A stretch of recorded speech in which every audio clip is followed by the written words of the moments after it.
guys, it's Miss Checka. I am standing in one of the most American places in the entire United States. This is one of those places that you have probably seen, no, not probably, you have seen a million times, even if you've never been here in person. I'm standing in front of the Lincoln Memorial.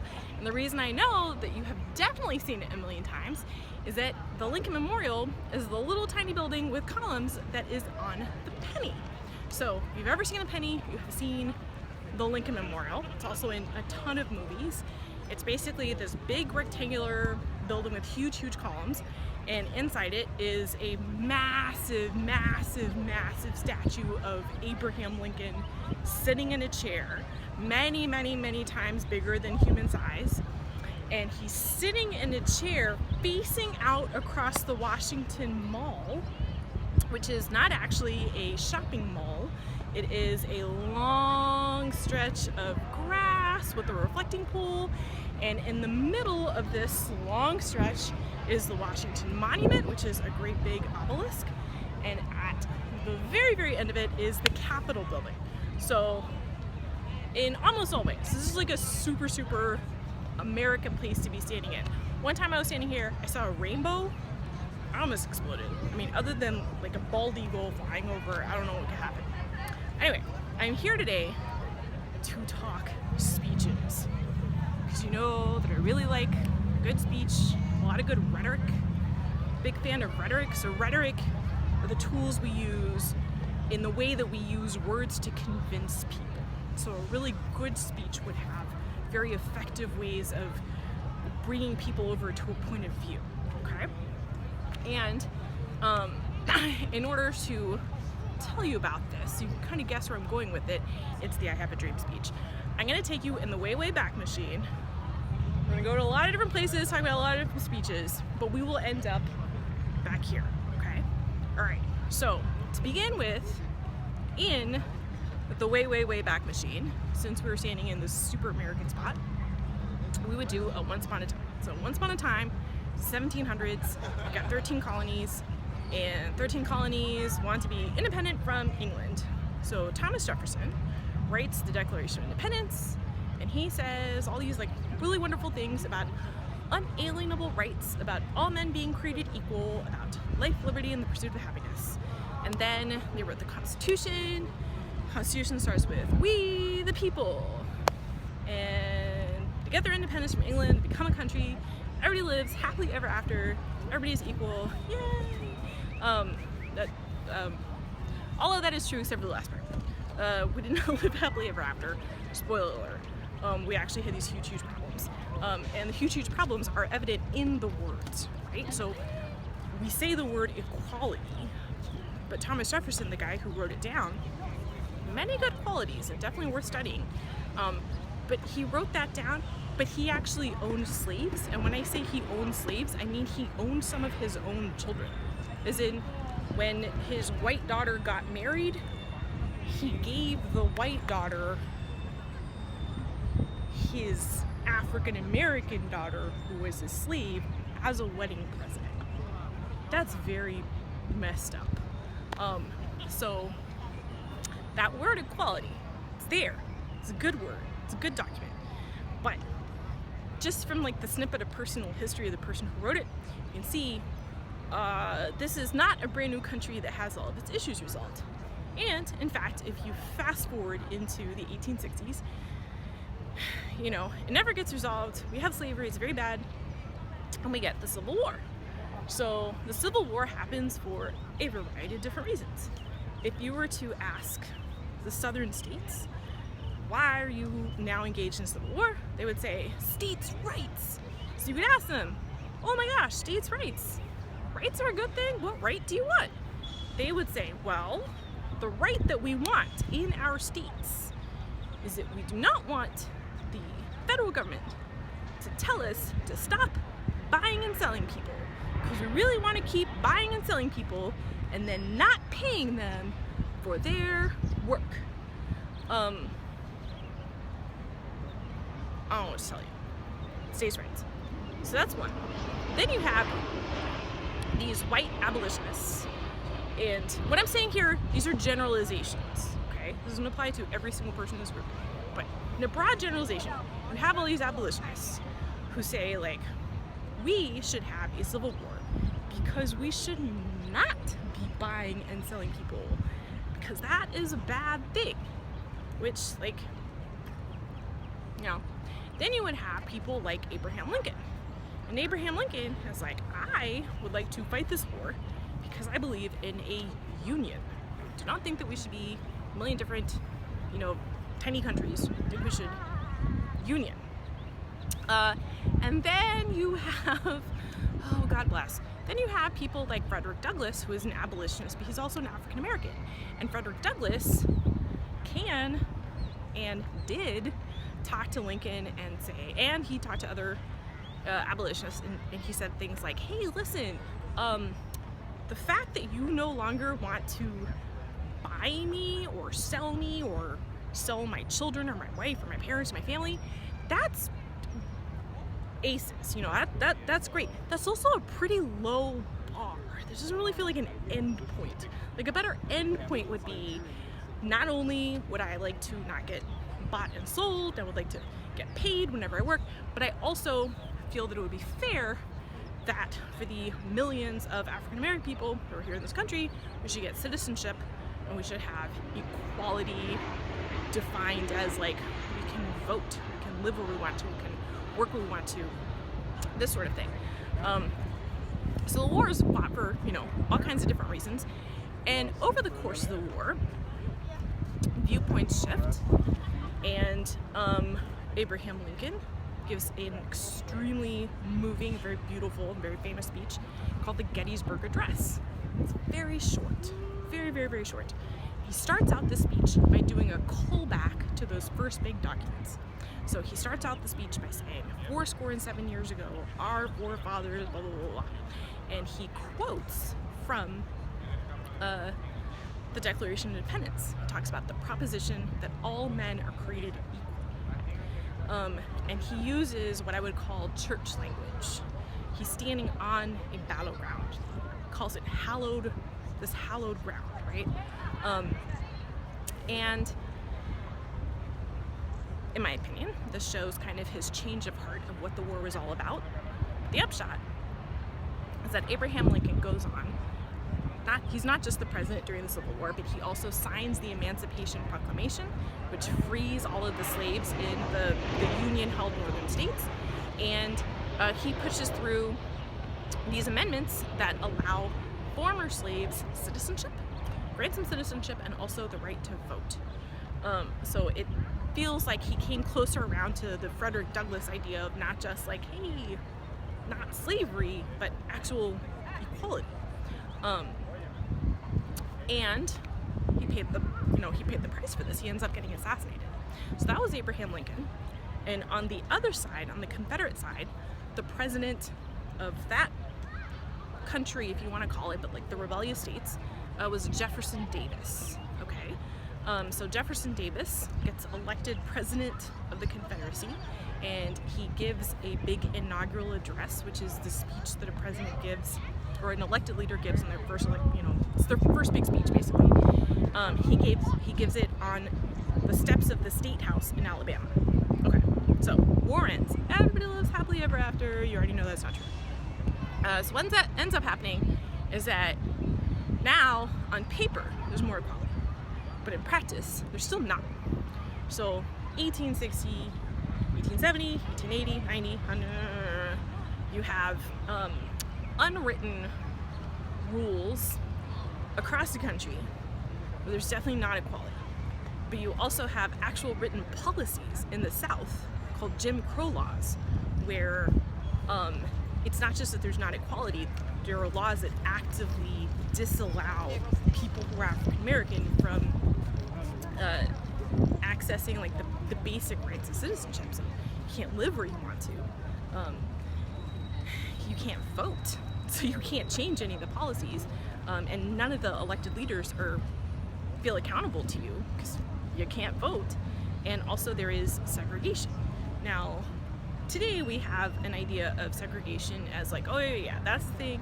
It's pictures in all the history books, like you can't drink at the same water fountain, or like you can't, use the same restroom. But segregation, the way that it separated people was in every single aspect of life.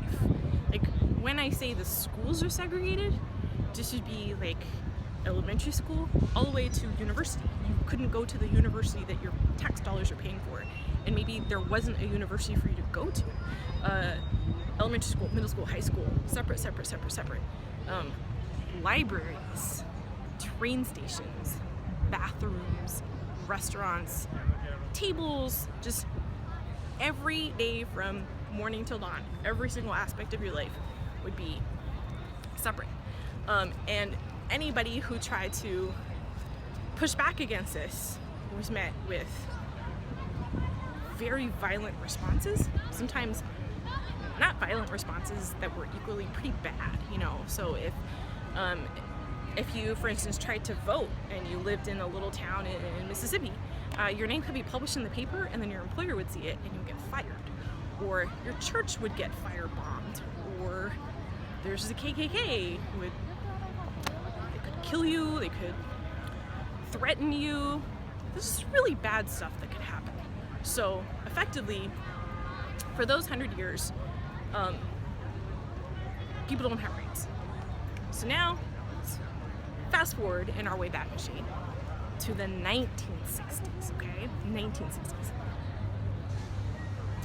The part that I'm really interested in is this throwdown, and I mean throwdown in every rhetorical sense of the phrase, of words between the governor of Alabama, whose name is George Wallace, and Martin Luther King Jr., okay?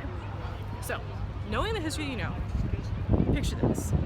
George Wallace gets elected to be governor of Alabama. It's very early in the 1960s.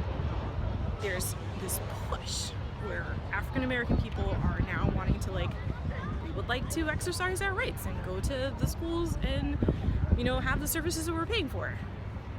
Alabama hasn't wanted to do it, and the federal government has intervened several times. Said, like, hey, you know, people have rights, we have to respect that. So this guy, the governor, gets elected, gives an inaugural address, and he gives the inaugural address in the same spot where Jefferson Davis gave his inaugural address. And I know this, not because I've seen a video of it, because it's the first line of his speech. He says, "Here I am, standing in the spot that Jefferson Davis stood." And he name checks a whole bunch of things related to the Confederacy in the South. He calls it the cradle of the Confederacy, and he also uses all this imagery of slavery, but in the way that he uses it. He talks about chains, he talks about tyranny. In his mind, the slavery and the tyranny is outsiders oppressing and trying to push down Southern white people against expressing their rights, and the right that they want is segregation. So he uses this imagery, chains, tyranny, builds it up in speech.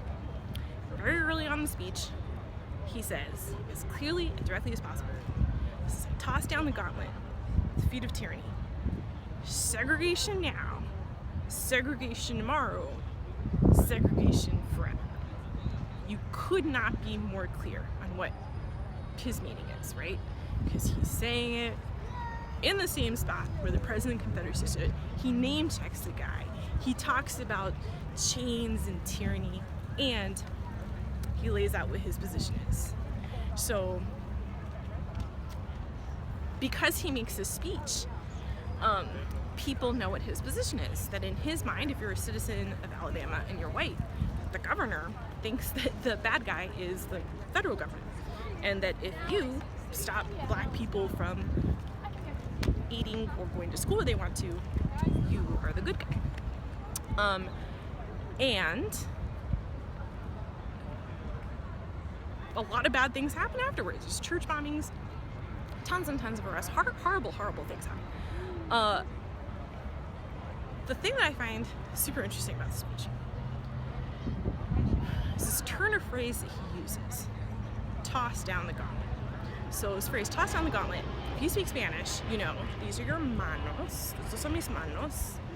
And if I cover my hands, like in the wintertime when I'm cold, estos son mis guantes. Okay? And there's a very similar word relating to medieval armor, like your metal armor. And this would be your gauntlet. It sounds like guante. It's even spelled kind of the same. And back then, in the knights and ladies' times, you took off your gauntlet and you threw it down at somebody's feet. It means you're issuing a challenge, like a challenge of honor. And it's literally a throwdown, and then the other person has to respond. You know, otherwise they're terrible.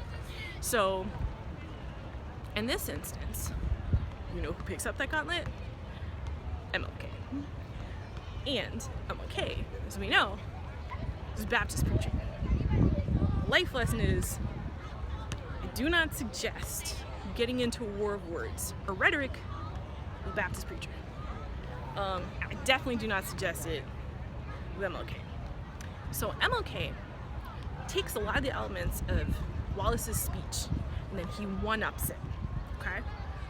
So first of all, there is a march on Washington, and there's massive crowd, okay? And all of the space I've just described, National Mall. MLK takes that snippet from George Wallace's speech where he says, here I am, I'm standing in the feet of Jefferson Davis.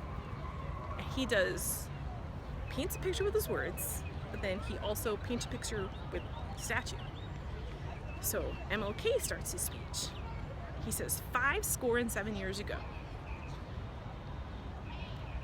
Then he talks about standing in the shadow, the symbolic shadow of an American.